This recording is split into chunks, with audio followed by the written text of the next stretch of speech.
تنزيل من رب العالمين.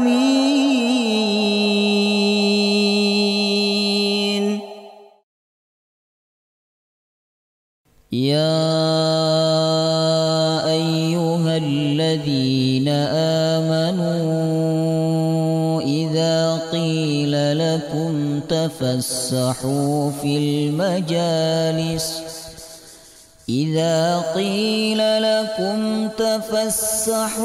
في المجالس فافسحوا يفسح الله لكم وإذا قيل انشزوا فانشزوا يرفع الله الذين آمنوا منكم والذين أوتوا العلم درجات والله بما تعملون خبير.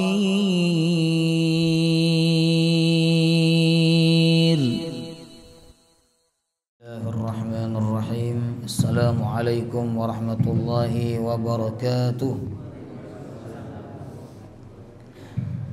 الحمد لله رب العالمين نحمده ونستعينه ونستغفره ونعوذ بالله من شرور أنفسنا ومن سيئات أعمالنا من يهده الله فلا مضل له ومن يضلل فلا هادي له أشهد أن لا إله إلا الله وحده لا شريك له وأشهد أن محمدا عبده ورسوله لا نبي ولا رسول بعده. اللهم صل وسلم على سيدنا ونبينا محمد وعلى آله وصحبه أجمعين. سبحانك لا علم لنا إلا ما علمتنا إنك أنت العليم الحكيم. اللهم إنا نسألك علما نافعا ورزقا طيبا وعملا متقبلا آمين ya rabbal alamin. Alhamdulillah, kita patut bersyukur kepada Allah. Allah subhanahu wa ta'ala membimbing kita semua untuk hadir duduk di dalam majelis ilmu. Ini tentu bukan perkara yang mudah Bapak Ibu, kecuali karena mendapatkan rahmat dan taufik dari Allah subhanahu wa ta'ala. Maka semoga duduknya kita semua di dalam majelis ini menjadi tambahan kebaikan, keberkahan dan kemuliaan untuk kita semua. Amin ya rabbal alamin. Alhamdulillah, setiap Rabu ganjil, yakni Rabu genap ya, setiap Rabu genap, Rabu kedua dan Rabu keempat kita rutin mengkaji kitab Dalilus Sailin.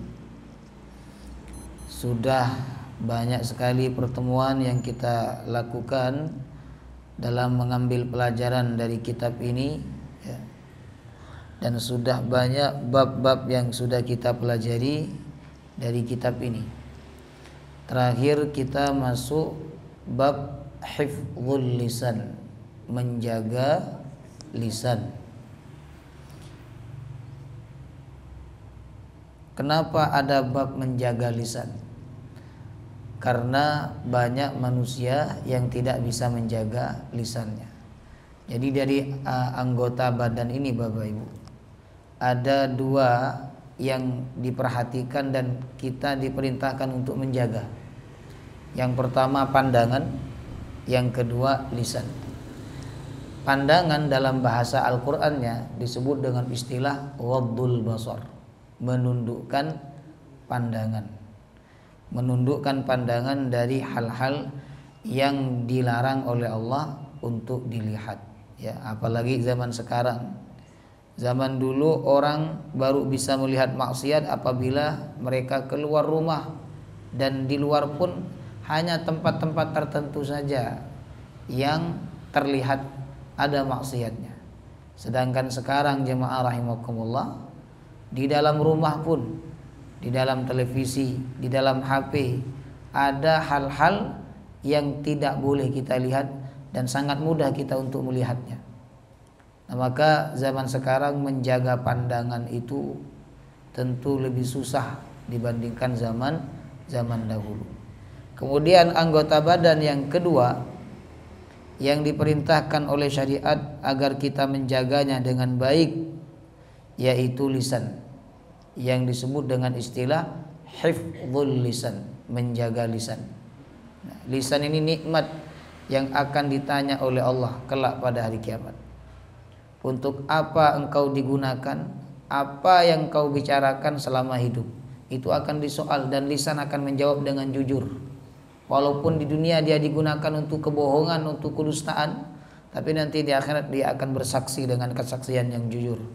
Allah mengatakan dalam surah An-Nur ayat 24, yauma tashhadu alaihim alsinatuhum wa aydihim wa arjuluhum bima kanu ya'malun. Pada hari itu lisan-lisan bersaksi atas mereka, wa aydihim, begitu juga tangan mereka, wa arjuluhum, dan kaki mereka, bima kanu yaksibun, terhadap apa yang mereka lakukan sewaktu hidup di dunia.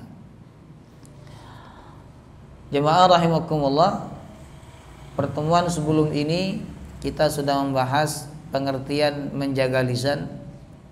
Kemudian yang kedua kita juga sudah mempelajari ayat-ayat tentang menjaga lisan. Ada 5 ayat yang sudah kita pelajari. Pertama surah An-Nahl ayat 62, yang mana ayat ini melarang kita untuk menggunakan lisan dengan berbohong atas nama Allah. Enggak boleh.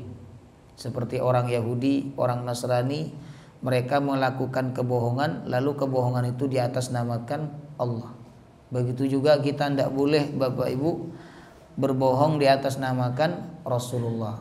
Bukan hadis Nabi tapi dibilang hadis Nabi Sallallahu Alaihi Wasallam. Tidak boleh, ya. Apalagi ngawur, ya kan? Ngawur, ada orang sekarang bilang bisa bahasa semut, bisa bahasa malaikat, bisa bahasa angin, bisa bahasa hujan, Bapak Ibu. Dan bahasanya sama semua. Makoli, jemaah rahimakumullah. Dan itu membuat kebohongan, jemaah rahimakumullah.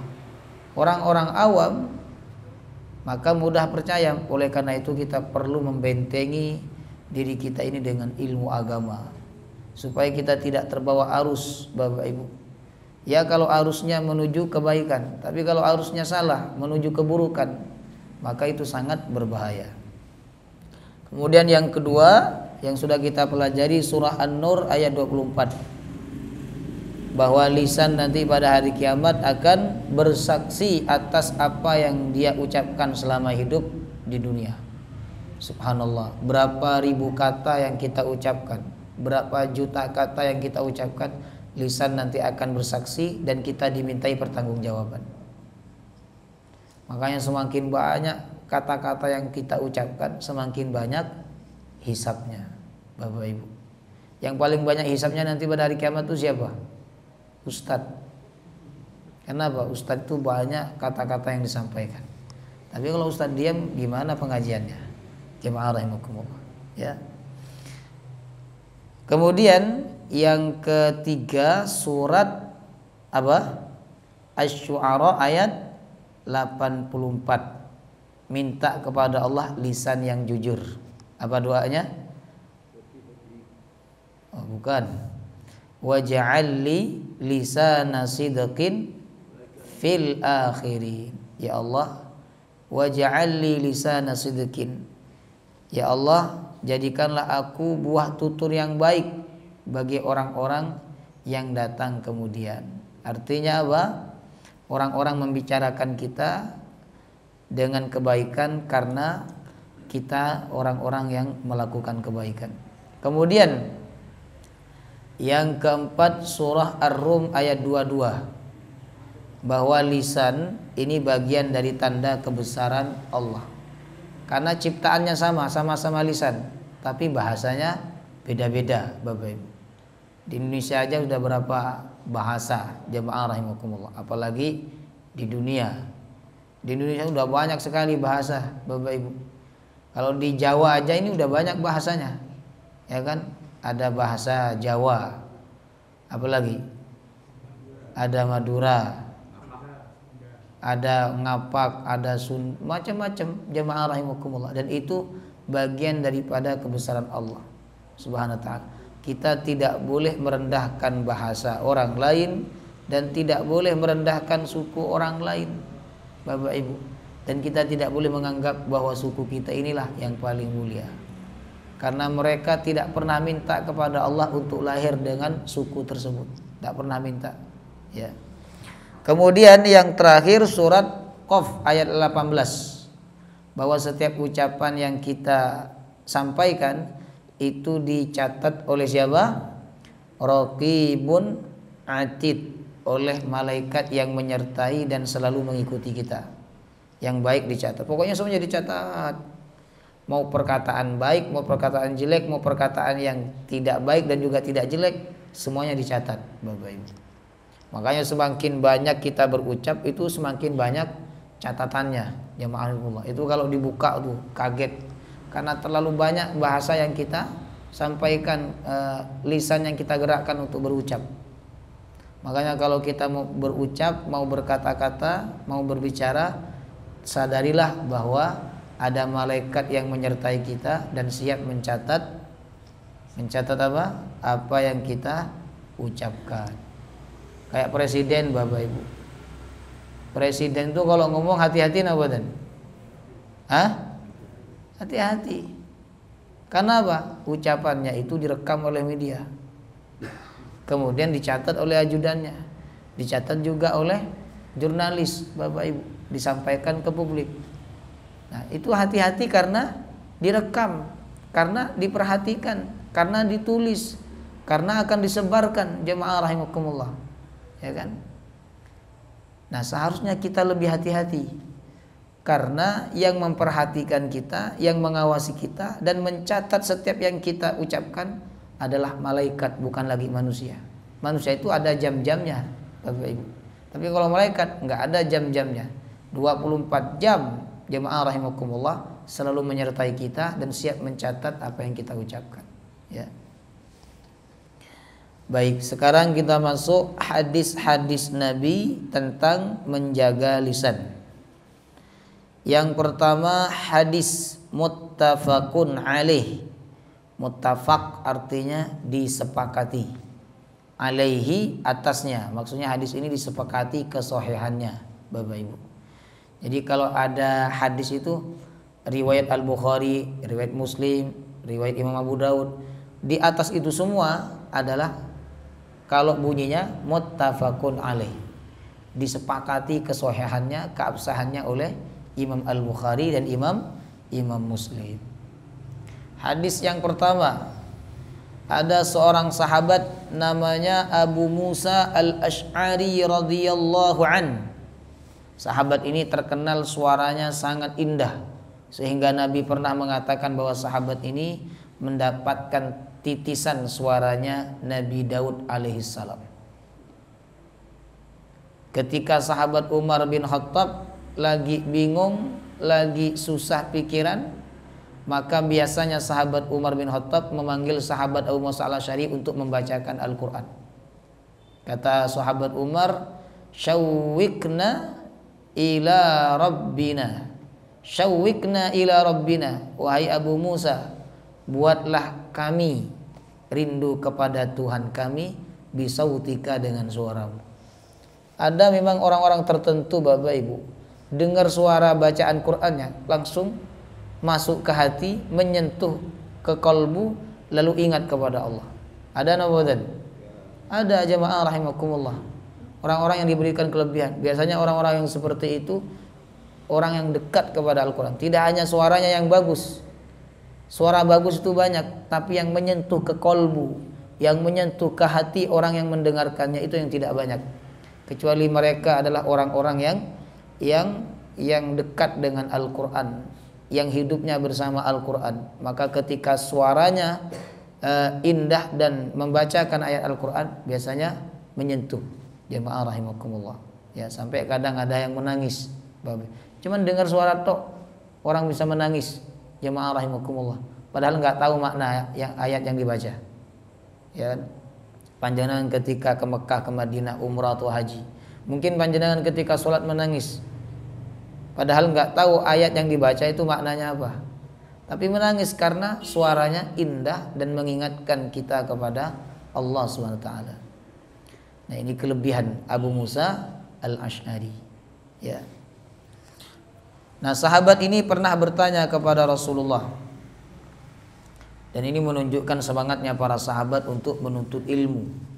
Mereka kalau ketemu Nabi bertanya, Bapak Ibu. Kalau nggak bertanya biasanya minta didoakan. Ya, itulah sikap kita kalau kita bertemu dengan orang alim, bertemu dengan ulama. Manfaatkan momen itu untuk bertanya urusan agama, atau paling enggak minta didoakan. Jemaah rahimakumullah. Nah, sahabat ini bertanya, "Ya Rasulullah, ayyul muslimina afdal?" Wahai Rasulullah, orang muslim yang paling utama itu seperti apa? Yang paling utama, yang paling top, yang paling istimewa. Seperti apa wahai Rasulullah? Apakah yang ahli Quran? Apakah yang ahli sholat? Apakah yang ahli sedekah? Apakah yang ahli baca Quran? Yang ahli puasa? Ternyata Nabi menjawab, orang muslim yang paling utama adalah man salimal muslimuna min lisanihi wa yadihi, yaitu orang yang menyelamatkan orang lain dari gangguan lisannya dan juga dari gangguan perbuatannya. Artinya Bapak Ibu, orang muslim yang paling utama itu adalah orang muslim yang mana orang lain tidak terganggu oleh lisannya atau oleh perbuatannya. Jadi kalau ucapan kita nggak mengganggu orang, tidak mengecewakan orang, tidak menyakiti hati orang, tidak menyusahkan orang lain, tidak menyakiti hati orang lain, apalagi tidak membuat orang lain merasa terhina, berarti kita termasuk orang muslim yang paling baik, yang paling utama. Atau perbuatan kita tidak mengganggu orang lain, ya, berarti kita juga termasuk orang muslim yang paling utama. Jadi kalau ada dua orang muslim, Bapak Ibu, satu ahli zikir tapi lisannya dan perbuatannya mengganggu orang lain. Yang satu tidak ahli zikir tapi lisannya dan perbuatannya tidak mengganggu orang lain. Mana yang lebih utama? Yang pertama apa yang kedua? Yang kedua, jemaah rahimakumullah. Ya. Nah, hadis ini juga memberikan pelajaran kepada kita semua bahwa orang muslim yang paling utama itu adalah orang muslim yang tidak merugikan orang lain, baik melalui lisannya maupun melalui perbuatannya, Bapak Ibu. Ya. Jadi dia nggak pernah merugikan orang, nggak pernah merugikan orang, nggak pernah buat orang kecewa, nggak pernah buat orang sakit hati, nggak pernah buat orang marah. Berarti dia orang muslim yang paling baik atau yang paling utama, jemaah rahimakumullah. Ya. Bahkan lebih utama lagi kalau dia itu justru membuat orang lain bahagia. Kan ada orang itu tidak membuat orang lain kecewa, tapi juga tidak membuat orang lain bahagia. Yang paling utama, Bapak Ibu, adalah tidak membuat orang lain kecewa, justru dia membuat orang lain bahagia, jemaah rahimakumullah. Dan amal yang paling dicintai oleh Allah, kata Nabi, adalah membahagiakan orang lain. Dalam hadis riwayat Imam At-Tabrani, Nabi mengatakan, "Inna ahabbal a'mal ilallah ba'dal faraid idkhalus surur 'alal muslim." Sesungguhnya amal yang paling dicintai oleh Allah setelah amal-amal wajib, yaitu memasukkan kebahagiaan dalam hati seorang muslim. Membahagiakan orang nggak harus dikasih duit, Bapak Ibu. Tapi orang bicara kita dengarkan, orang udah bahagia. Gini betul. Panjenengan mendengarkan saya ceramah, Saya kajian, pandangan mendengar itu udah saya bahagia. Udah bikin saya bahagia. Jazakumullah. Waktunya ketawa ikut aja ketawa. Bapak Ibu. Waktunya ngangguk-ngangguk ikut aja ngangguk-ngangguk. Mendengarkan saja itu dapat membuat orang lain bahagia, jemaah rahimakumullah. Tapi kalau panjenengan tidak mendengarkan orang yang berbicara dengan panjenengan, maka orang itu kecewa. Bagaimana rasanya kalau panjenengan berbicara tapi orang yang diajak bicara ternyata tidak mendengarkan. Mendengarkan sambil main HP aja kita kecewa, gimana? Kan ada orang ketika bicara ngobrol sambil main HP, sambil balas WA. Nggih. Nah, itu kita kecewa, jemaah rahimakumullah. Apalagi sama sekali tidak mendengarkan. Ya. Jadi membuat orang lain bahagia itu sebenarnya mudah. Ya. Saya punya buku di rumah, Bapak Ibu. Panjenengan bisa beli buku ini di Gramedia ada. Bukunya bagus. Nama bukunya, judul bukunya itu kalau judul bahasa Arab sebenarnya tapi diterjemahkan. Nama buku terjemahannya adalah Enjoy Your Life. Enjoy Your Life. Apa artinya itu? Nah, menikmati hidup, jemaah rahimakumullah. Nah, itu dalam buku tersebut ada resep bagaimana supaya orang suka kepada kita, supaya orang respect kepada kita, supaya orang senang sama kita. Itu salah satunya adalah kalau orang lain bicara kita dengarkan, kita ngangguk-ngangguk. Oh nggih. Ya kan. Yang kedua, tanggap. Jadi jangan nggih tok, tapi tanggap Bapak Ibu. Kan ada orang nggih tapi nggak tanggap, jemaah rahimakumullah. Ya kan? Nggih tapi nggak datang, jemaah rahimakumullah. Ya kan?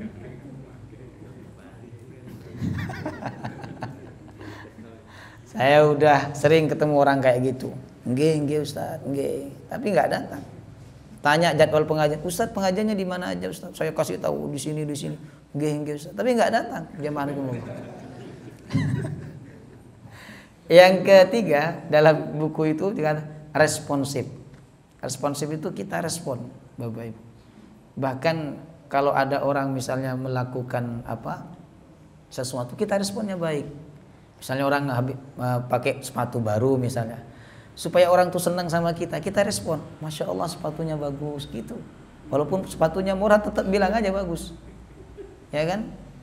Misalnya dia pakai sepeda baru misalnya, puji aja, Masya Allah sepedanya baru ini, Masya Allah banyak duitnya antum gitu. Wah itu tambah senang. Jemaah rahimakumullah, ya kan? Kemudian rumah misalnya dia beli rumah baru atau bangun rumah, renovasi rumah, responsif, Masya Allah bagus rumahnya, cantik rumahnya.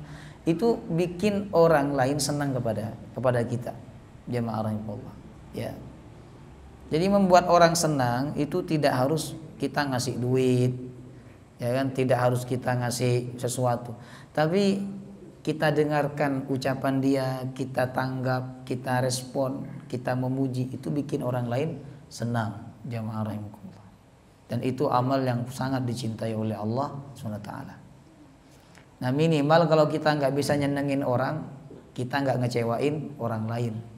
Kalau kita nggak bisa membahagiakan orang, minimal kita tidak mengganggu orang lain. Itu yang paling minimal. Dengan minimal ini aja kita udah menjadi muslim yang paling baik, kata Nabi.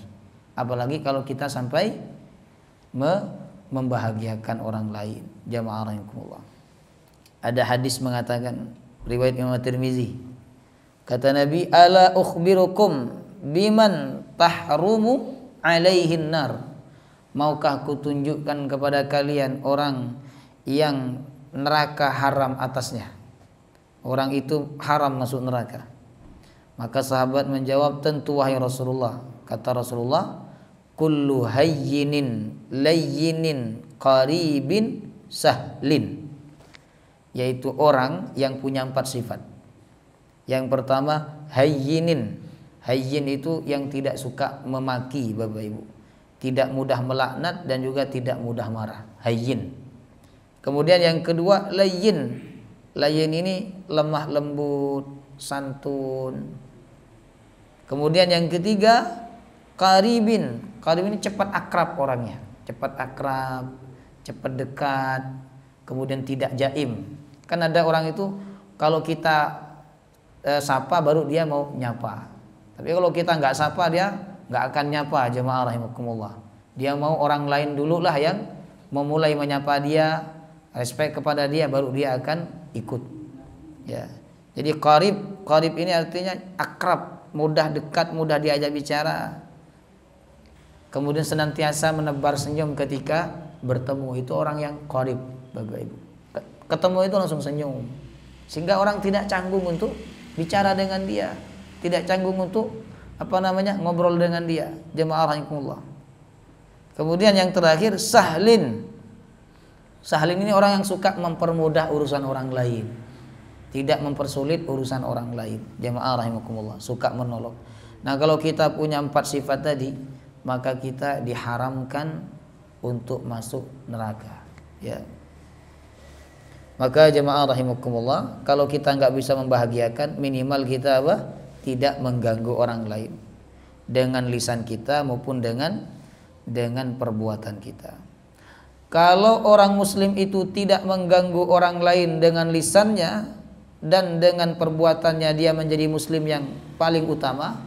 Berarti kebalikannya, orang muslim yang paling jelek adalah orang muslim yang membuat orang lain terganggu oleh lisannya atau oleh perbuatannya. Jemaah rahimakumullah. Ya. Itu orang muslim yang paling jelek. Makanya di dalam hadis riwayat Imam Ahmad dikatakan, kan saya sering menyampaikan ini. Jadi ada seorang wanita, 2 orang wanita, yang satu ahli puasa, ahli sholat malam, dan ahli sedekah. Tapi dia suka menyakiti tetangganya dengan lisannya. Dia mengganggu tetangganya dengan lisannya. Sedangkan yang satunya lagi, sholat hanya sholat wajib saja. Kemudian kata Nabi, wa tasaddaq bil athwar minal aqiti. Dia hanya bersedekah, jemaah rahimakumullah, sepotong keju. Jadi sholatnya sholat wajib tok, kemudian sedekahnya hanya sepotong keju. Tapi dia tidak pernah menyakiti hati orang lain dengan lisannya. Kemudian Nabi memberikan sikap kepada 2 perempuan itu. Kata Nabi yang pertama, la khaira fiha, tidak ada kebaikan, wahiyya finnar, dia masuk neraka. Sedangkan yang kedua, kata Nabi, hiya fil jannah, dia masuk syurga. Subhanallah. Jadi lisan kita ini Bapak Ibu mempengaruhi kedudukan kita di hadapan Allah. Kalau lisan yang kecil ukurannya ini kita gunakan untuk kebaikan, untuk menebar kata-kata yang indah, kata-kata yang lembut, kata-kata yang sejuk, maka lisan ini membuat kita tinggi derajat di hadapan Allah. Tapi kalau lisan yang kecil ini kita gunakan untuk memaki orang, untuk menjelekkan orang, untuk menyusahkan orang lain, untuk mengecewakan orang lain, untuk mengejek orang lain, maka lisan kita ini membuat kita turun derajat di hadapan Allah Subhanahu wa ta'ala. Nah, ini bukti bahwa lisan itu punya pengaruh yang luar biasa, ya, terhadap kedudukan seorang hamba di hadapan Allah Subhanahu wa ta'ala. Ya. Jadi jangan sekali-kali kita mengganggu orang lain, baik dengan lisan kita atau dengan itu. Perbuatan yang paling dibenci Nabi adalah mengganggu orang, Bapak Ibu. Bahkan yang kelihatannya agamis, kalau mengganggu orang dibenci oleh Nabi, Bapak Ibu. Misalnya baca Quran tapi mengganggu orang lain. Dalam hadis riwayat Imam Abu Daud, Nabi waktu iktikaf, Nabi katanya iktikaf, biasanya beliau iktikaf, cuman tidak selalu ya. Biasanya kalau beliau iktikaf itu pakai tenda, Bapak Ibu. Jadi tertutup, di tempat itu hanya ada, tapi di dalam masjid, jemaah rahimakumullah, pakai tenda. Makanya ada sebagian masjid itu kalau iktikaf mereka pakai tenda, jemaah rahimakumullah. Kalau kita iktikaf pakai tenda, bukan iktikaf tidur kita di dalamnya. Nah, itu salah satu cara untuk memfokuskan diri kita hanya untuk Allah, kemudian konsentrasi, yaitu pakai tenda, Bapak Ibu. Ya kan? Kita nggak lihat apa-apa kecuali kita sendiri di dalam tenda itu. Tapi kalau kita iktikaf di masjid misalnya nggak pakai tenda, kan ada orang lewat kita lihat, ya kan, dan seterusnya. Nah, waktu Nabi itikaf ya menggunakan penutup, ada banyak sahabat di masjid saat itu baca Quran dengan suara yang keras sehingga mengganggu iktikafnya Rasulullah SAW.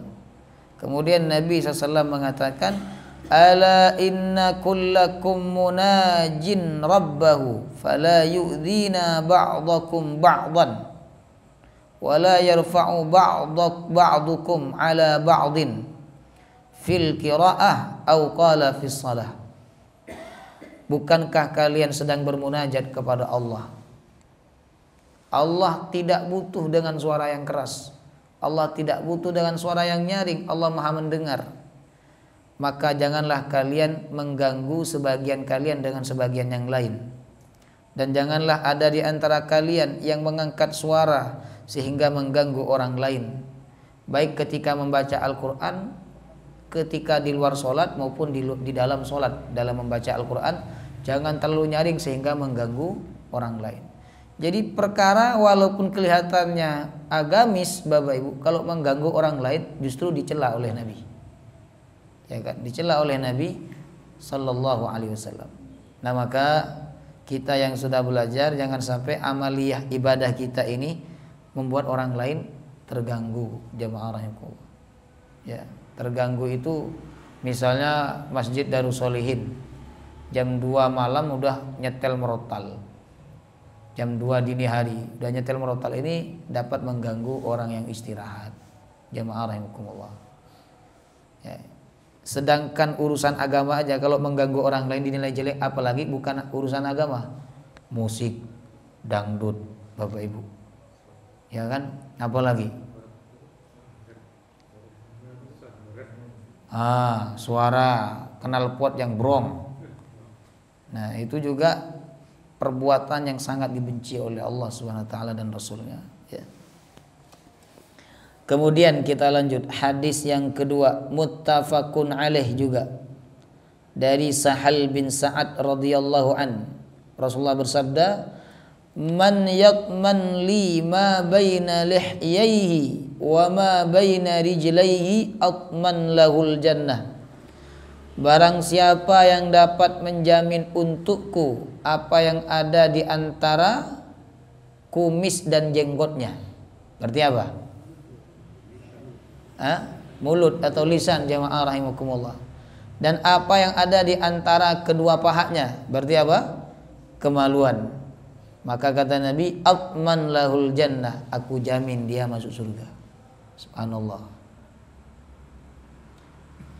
Kata Nabi, siapa yang memberikan jaminan kepadaku untuk bisa menjaga lisannya dan bisa menjaga kemaluannya, aku jamin, kata Nabi, dia pasti masuk surga. Ini yang menjamin Nabi, bukan orang tua kita, tapi Nabi SAW. Nah, asalkan kita muslim Bapak Ibu, kalau kita menjaga lisan sama menjaga kemaluan, pasti masuk surga. Jemaah rahimahullah. Dan yang menjamin ini adalah Rasulullah SAW. Kenapa Nabi SAW sampai mengatakan dengan ucapan yang sangat serius Bapak Ibu? Karena waktu itu dan banyak kaum muslimin yang tidak menjaga lisan dan juga tidak menjaga kemaluannya. Ya, menjaga lisan. Orang yang tidak bisa menjaga lisan, jemaah rahimakumullah, Nabi tidak menjamin dia masuk surga walaupun dia ahli ibadah. Yang kedua, orang yang tidak bisa menjaga kemaluannya dilampiaskan kepada hal-hal yang diharamkan. Kemaluan itu boleh dilampiaskan hanya kepada dua. Illa ma malakat ayman illa ala azwajihim aw ma malakat aymanuhum, kepada pasangan dan juga kepada budak. Selain dua ini tidak boleh kita melampiaskan kemaluan, syahwat. Bahkan Allah mengatakan faulaika humul adun, mereka itu adalah orang-orang yang telah melampaui batas. Nah, jadi jaga lisan, jaga kemaluan, maka Nabi menjamin kita dengan surga. Jemaah rahimakumullah. Di dalam hadis lain riwayat Imam Ahmad hampir sama maknanya dengan hadis ini, tapi ada tambahannya. Kata Nabi, itmanu li sittan min anfusikum atman lakumul jannah. jaminkanlah untukku 3 perkara dari diri kalian wahai umat Islam, maka aku akan menjamin kalian dengan surga. Apa 6 perkara itu? Pertama, usduqu idza hadatstum. Jujurlah ketika berbicara. Jujurlah ketika berbicara. Kita nggak boleh berbohong, Bapak Ibu. Walaupun guyon nggak boleh bohong. Wa in kana mazihan, walaupun bercanda tidak boleh berbohong. Kita ini berbohong tidak wajib jujur, hanya 3 yang boleh. Yang pertama ketika perang, yang kedua mendamaikan 2 orang yang berselisih, yang ketiga ucapan suami kepada istri atau ucapan istri kepada suami untuk membangun keharmonisan rumah tangga. Jemaah rahimakumullah. Selain 3 perkara ini kita tidak boleh berbohong. Ya. Orang kalau berbohong sekali dia akan keturutan berbohong terus, berbohong, dan hidupnya diwarnai dengan kebohongan. Jemaah rahimakumullah. Ya. Kemudian yang kedua, wa aufu idza wa'adtum, tepatilah apabila kalian berjanji. Yang ketiga, wa addu idza tumintum, tunaikanlah apabila kalian diberikan amanah. Wahfadhu furujakum, jagalah kemaluan kalian. Wa ghuddu absarakum, tundukkan pandangan kalian. Wa kuffu aydiyakum, dan jagalah tangan kalian jangan sampai mengganggu orang lain. Nah, 6 perkara ini kalau kita jaga dengan baik Bapak Ibu, maka Nabi menjamin kita dengan surga. Jamaah rahimakumullah. Pengen masuk surga kan? Pengen enggak? Pengen. Maka jaga lisan sama jaga kemaluan, Bapak Ibu. Kemudian hadis yang ketiga, hadis riwayat Imam muttafaqun alaih lagi, ya, muttafaqun alaih. Yang ketiga kata Nabi, innal abda la yatakallamu bil kalimah ma yatabayyanu fiha yazillu biha ilan nar ab'ada mimma bainal masyriqi wal maghrib. Subhanallah, ya. Sesungguhnya ada seorang hamba, kata Nabi, yang mengucapkan satu kalimat, padahal kalimat itu belum jelas benar atau tidak benarnya, belum jelas, tapi udah dia sebarkan itu, udah dia viralkan, belum jelas benar dan tidaknya. Maka gara-gara satu kalimat itu, kata Nabi, orang tersebut jatuh ke neraka yang dalamnya seperti antara langit dan bumi. Nauzubillah min dzalik. Nah, ini bahaya kalau kita menyebarkan berita dan kita tidak tahu Bapak Ibu beritanya benar atau tidak benar. Jemaah rahimakumullah. Ya. Apalagi sekarang media sosial luar biasa. Ya kan? Kita tahu di pemerintahan itu pasti ada yang pro pemerintahan Bapak Ibu dan ada yang oposisi. Dan mereka akan menggunakan cara-cara bagaimana mereka bisa memenangkan kelompoknya masing-masing. Ya, oleh karena itu kita sebagai orang yang tidak dua-duanya, bukan oposisi, juga bukan terlalu mengkultuskan pemerintah, kita harus selektif dalam menerima berita. Ya, selektif. Kalau kita asal ada berita lalu kita sampaikan satu kalimat saja, bila kita tidak tahu kejelasannya atau benar atau tidak benar, maka satu kalimat itu bisa membuat kita jatuh ke dalam neraka, dalamnya seperti langit, antara langit dan bumi. Nauzubillah min dzalik. Hati-hati jemaah rahimakumullah. Ya. Itu satu kalimat, bagaimana kalau banyak Bapak Ibu? Ya. Kemudian kita lanjut. Hadis yang berapa ini? 1 2 3 4, yang keempat. Yang keempat kebalikan dari hadis tadi, ya. Bahwa kata Nabi, innal abda la yatakallamu bil kalimah min ridwanillah la yulqi laha balan yarfa'uhu Allahu biha darajat.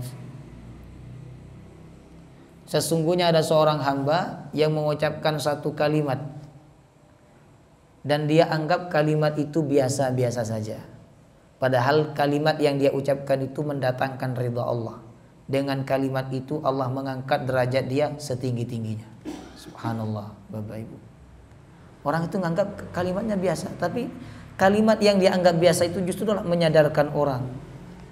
Kalimat yang biasa itu justru dia dengan kalimat itu orang senang mendengarkannya. Justru dengan kalimat itu orang merasa bahagia mendengarkannya. Hanya satu kalimat, jamaah rahimakumullah. Ya. Lalu dia anggap kalimat itu biasa dan dia melupakannya, padahal kalimat itu membuat Allah ridha kepadanya, maka Allah mengangkat derajat dia setinggi-tingginya. Bapak Ibu, subhanallah. Jadi ada satu kalimat yang membuat orang itu jatuh ke dalam neraka, tapi ada satu kalimat juga yang membuat orang itu tinggi derajatnya di hadapan Allah Subhanahu wa taala. Ya. Kemudian hadis yang kelima, muttafaqun alaih juga, dari sahabat Abu Hurairah radhiyallahu an. Nabi bersabda, ini keutamaan diam. Kata Nabi, "Man kana yu'minu billahi wal yaumil akhir falyakul khairan aw liyasmut." Siapa yang mengaku iman kepada Allah dan hari akhir, hendaklah dia berucap yang baik-baik. Kalau dia tidak bisa berucap yang baik-baik, aw liyasmut, atau dia diam, tidak bicara. Dan diam itu pasti selamat. Jamaah rahimakumullah. Kata Nabi, as-sumtu najah, diam itu pasti menyelamatkan. Ya. Bahkan ada sahabat Nabi itu saking ingin menjaga lisannya supaya enggak ceplas-ceplos, supaya enggak bicara terus, Bapak Ibu, itu sampai menggenggam batu di dalam mulutnya. Ya, sampai menggenggam batu. Supaya enggak banyak bicara. Kalau kita enggak perlu menggenggam batu lah. Makan permen aja. Ya kan, menggenggam permen, Bapak Ibu, supaya nggak banyak bicara.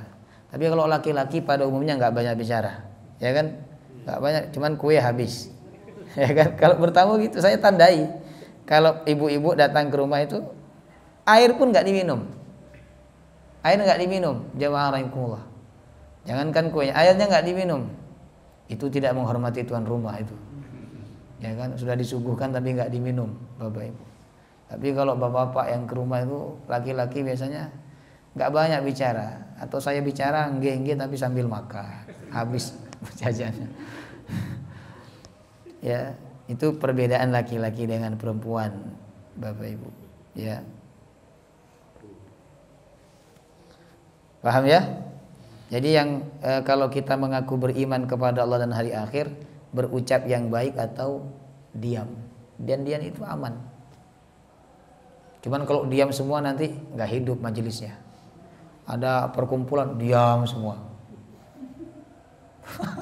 nggak hidup, lama-lama nanti menakutkan, ada orang tapi nggak ada suaranya. Jangan diam, ya, tapi berucap yang baik, jemaah rahimakumullah. Ya. Kemudian yang terakhir, Bapak Ibu, muttafaqun alaih juga, hampir sama dengan hadis tadi ya. Nabi mengatakan, "Man kana yu'minu billahi wal yaumil akhir fala yu'dzi jarahu." Siapa yang mengaku iman kepada Allah dan hari akhir, maka jangan menyakiti tetangga. Ya, kemudian yang kedua, falyukrim dhaifahu. Yang mengaku iman kepada Allah dan hari akhir, muliakanlah tamu. Nah, Selasa 2 pekan lalu saya membahas tentang bagaimana pentingnya memuliakan tamu, jamaah rahimakumullah. Kemudian yang ketiga, kata Nabi, siapa yang mengaku iman kepada Allah dan hari akhir, falyakul khairan aw liyaskut. Kalau yang tadi liyasmut, yang ini liyaskut. Berucaplah yang baik atau diam, jamaah rahimakumullah. Semoga Allah membimbing kita semua untuk dapat menjaga lisan kita, untuk dapat menggerakkan lisan kita berkata yang baik-baik. Amin ya rabbal alamin. Allahu ta'ala a'lam bissawab. Masih ada waktu. Silakan Bapak Ibu yang ingin bertanya. Ustaz, ini kan pertama tadi yang awal ini kita harus tidak merugikan orang lain. Kita harus tidak merugikan orang lain. Intinya kan seperti itu tadi. Nah ini apakah termasuk orang-orang non muslim, terutama dalam bertetangga, dalam berinteraksi dengan orang-orang yang non muslim itu, nah, terutama juga hadis-hadis yang tadi itu berlaku juga untuk orang muslim, khusus muslim aja atau non muslim saja. Baik. Jadi menjaga lisan, tidak mengganggu orang atau bahkan membahagiakan orang lain, Bapak Ibu, ini tidak hanya berlaku untuk orang muslim, tapi juga kepada non muslim. Bahkan Nabi mengatakan siapa yang menyakiti non muslim, kafir dhimmi. Dhimmi itu yang tidak mengganggu orang Islam, yang bertetangga dengan orang Islam, yang berkontribusi dalam satu negara dengan orang-orang Islam, ya. Faqad adani, maka sungguh dia telah menyakitiku, kata Nabi. Jadi kita nggak boleh menyakiti siapapun selama dia manusia yang tidak memerangi Islam. Jamaah rahimakumullah. Walaupun non muslim, ya, tidak boleh Bapak Ibu. Non muslim kok tidak dipedulikan, kemudian yang kedua disakiti, diejek, diolok-olok, ini tidak boleh. Dan ini menunjukkan akhlak yang tidak baik. Di zaman Nabi itu banyak orang non muslim masuk Islam bukan karena hadis, bukan karena ayat Quran, tapi karena akhlak. Jamaah rahimakumullah, akhlak. Ya, akhlak yang baik, akhlak yang mulia membuat orang non muslim tertarik kepada Islam, akhirnya mereka masuk Islam. Ya. Jadi tunjukkan bahwa kita ini adalah agama yang paling sempurna. Tidak hanya sempurna ritualnya, tapi juga sempurna akhlaknya, sempurna perilakunya, Bapak Ibu. Ada lagi? Bantengan itu apa? Oh, yang apa? Yang dipecut itu?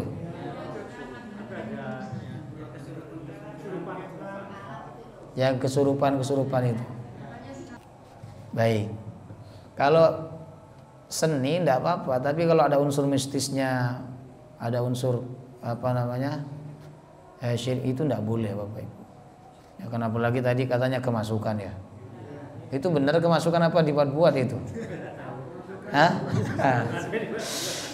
Ya. Tapi begini, ya. Kalau orang sudah bersahabat dengan jin, dengan syaitan, ya, maka mudah sekali setan masuk. Sebenarnya umat Nabi ini jarang sekali kemasukan jin jahat, jarang. Kalau selama dia beriman, bertakwa kepada Allah, Bapak Ibu, pokoknya jarang sekali. Ya kan? Cuman kalau datang ke tukang pijat itu sama tukang pijat nanti, oh kamu ini ada yang ngikuti gitu. Biasa aja, wa'alaikumullah, itu salah satu marketing supaya panjenengan datang lagi nanti, ya kan? Tapi sebenarnya tidak ada yang mengikuti panjenengan, tidak ada yang masuk. Umat Nabi ini jarang sekali kena kemasukan jin, jarang sekali, Bapak Ibu, ya kan? Nah, kecuali orang-orang yang memang tidak dekat dengan Allah, ya kan? Kalau orang bantengan itu nggak sholat, Bapak Ibu, nggak sholat, terus nggak puasa, minum khamr, ya itu bukan lagi kemasukan jin, itulah jin, jemaah, ya, bukan lagi kemasukan jin itu. Sesungguhnya itulah jin atau syaitan dari kalangan manusia. Jangan dilihat, kalau dilihat nanti tambah jadi itu. Itu kan karena banyak yang melihat, akhirnya tambah jadi. Coba tidak usah dilihat. Ya, tidak usah dilihat. Kalau seni budaya yang tidak ada unsur-unsur larangan dalam syariat, ya, dalam prakteknya, nah maka tidak ada masalah, seperti wayang, jemaah rahimakumullah, ya. Tapi kalau udah main kemasukan tadi, apalagi biasanya, sampai saya itu sempat lewat di pasar besar itu, ada orang berkumpul, lihat katanya sih bandengan gitu. Nah itu banyak orang, tapi saya nggak mampir karena saya lihat sekilas acaranya nggak jelas, Bapak Ibu, ya kan? Gendang terus dipecut, habis itu dipecut, ada yang mabuk-mabuk terus sudah pergi saja. Jemaah rahimakumullah. Itu hal-hal yang tidak ada manfaatnya, dan seni yang ada unsur mistisnya seperti itu tidak perlu diikuti. Bahkan kalau kita mengikuti dan menikmatinya, itu bisa jadi kita dianggap telah masuk dalam ranah mereka. Ya. Ada lagi? Nah, silakan. Pelawak. Kalau humor Bapak Ibu ini tidak termasuk dalam kategori kebohongan. Bohong itu membuat sesuatu yang tidak ada. Sedangkan humor itu dia mengolah kata-kata. Jadi mengolah kata-kata supaya orang tertawa, itu tidak masalah. Jadi kayak Cak Lontong gitu kan. Itu kan dia mempermainkan kata-kata Bapak Ibu. Bukan berbohong, tapi dia mempermainkan kata-kata. Ya kan, banyak kata-kata dia dan seterusnya. Nah, itu tidak masalah. Tapi kalau udah masuk dalam ranah menceritakan sesuatu yang tidak ada faktanya, diceritakan, dibuat-buat supaya orang ketawa, ini yang tidak boleh. Ya. Cerita misalnya kan ada kiai atau habib cerita, atau ada seorang mubalik cerita begini, kamu nanti kalau meninggal dunia karena kamu ini nggak sholat, nah ini ada surat dari saya, nanti pas kamu meninggal tak kasihkan di dekat kamu di kuburannya, nanti kalau ditanya mungkar dan nakir tunjukkan surat ini, pasti kamu selamat. Itu kan cerita, sebenarnya nggak ada cerita kayak gitu, cuma dia cerita supaya apa, orang tertawa, supaya orang respect kepada dia dan sebagainya. Jemaah rahimakumullah. Ya. Nah, ini mubalik yang tidak bertanggung jawab, Bapak Ibu. Ya.